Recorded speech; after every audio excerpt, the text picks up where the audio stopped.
I met my husband in 2002 in the hotel in Cuba that I was visiting for a week. In 2005, we were married. I sponsored him, and he came to Canada in 2006. Lui et moi, nous nous sommes rencontrés comme ça dans une salle de chat. De fil en aiguille, je me suis beaucoup attachée à lui. Lui aussi à moi, c'est ce que je croyais. We knew each other a little bit, that's why I trusted her. La demande en mariage est venue très, très vite, comme 3 semaines plus tard. Et j'ai dit oui. I didn't find anything untoward before he came to Canada.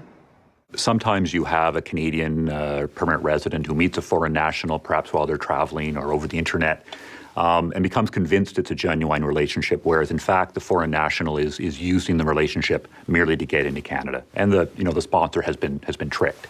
In other situations, unfortunately, Canadians are part of the fraud. After marriage, everything changed, and after she arrived in Canada, I was nothing to her. When he left on the 24th of March in 2007, it all came crashing down. I felt that he had now accomplished what he set out to do.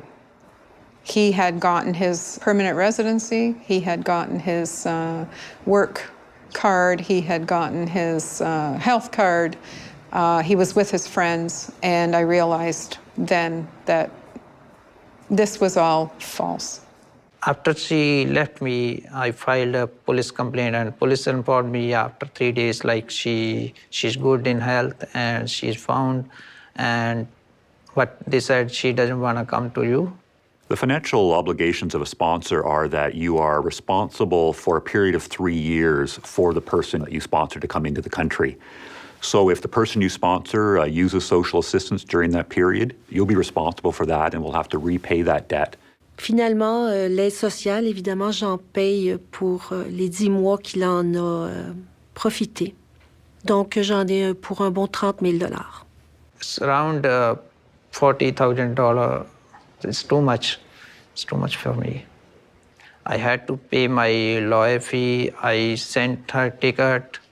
So all my marriage expenses. J'ai envoyé de l'argent là-bas parce qu'il me disait qu'il en manquait ou qu'il en devait à d'autres. First of all, I remortgaged my home, then bringing gifts and clothes, not only to his family members, but to his neighbors and anyone he knew.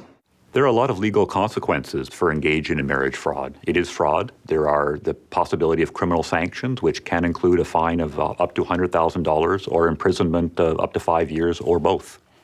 Actually, I am a little bit strong person. I try to recover everything, but sometimes, yeah, it hurts. J'ai perdu beaucoup de confiance en moi. J'ai fait une bonne dépression avec des pensées suicidaires. I had to be medicated and be off work. All of it, it became too much. I thought that I was a worthless person that didn't deserve to be happy. CIC has adopted a couple of new rules. First, people in new relationships, a relationship of 2 years or less where there's no child in common, receive a permanent resident status. During the first 2 years after their arrival in Canada as permanent residents, they have to maintain a genuine relationship with the person who sponsored them. If they don't, they could have their permanent resident status removed and be asked to leave Canada. Secondly, we have a new provision that someone who is sponsored to come into Canada for a period of 5 years, they cannot turn around and sponsor a new spouse or partner. We will detect the fact that it's a fraudulent marriage. You can be forbidden to enter Canada for a period of 2 years. Even if you get to Canada and it's detected afterwards that it was a fraudulent marriage, you'll be subject to a deportation. They make us believe like they love us so much, so we only get to know when it happens, like when they leave us. Quand je dis que j'étais sous le joug, c'est vraiment ça. Honestly, I really never saw it coming. I thought that he was different, and I think you just have to be very careful. There are so many people across Canada that are suffering nowadays from the exact same thing that happened to me.